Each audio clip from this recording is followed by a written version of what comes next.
अस्सलामुअलैकुम, hi this is Zahid and you are watching English with Zahid. आज की इस छोटी सी वीडियो के अंदर हम छोटा सा स्ट्रक्चर बताने जा रहे हैं। इस छोटे छोटे स्ट्रक्चर से आप छोटे छोटे सेंटेंसेस बना के इंशाल्लाह एक दिन आपको अच्छे तरीके से इंग्लिश बोलनी आ जाएगी, अगर आप मुसलसल बोलते रहेंगे, मुसलसल वीडियोस देखते रहेंगे और इनकी खूब प्रैक्टिस करते रहेंगे। आज का स्ट्रक्चर है एस्टोनिश्ड एट। जी हाँ, एस्टोनिश्ड एट का मतलब होता है हैरान। जब आप किसी चीज से हैरान हो जाते हैं, जैसे कि आपके सामने आपका भाई बड़ी जबरदस्त इंग्लिश बोलता है, तो आप उसे जाके बोलते हैं मैं तुम्हारे इंग्लिश बोलने पे हैरान हूँ, तो आप बोलेंगे I am astonished at your speaking English. Clear?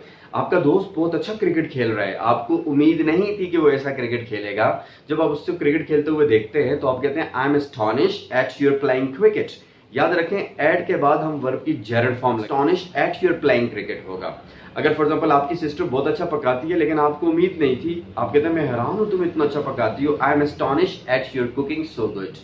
Clear? मैं आपके पढ़ाने पे हैरान हूं, I am astonished at your teaching. आप जिस काम पे भी हैरान है, एट के बाद वो काम लगा दें। आई एम एस्टोनिश्ड एट, मैं हैरान हूं।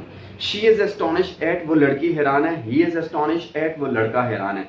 वी आर एस्टोनिश्ड एट, हम हैरान है।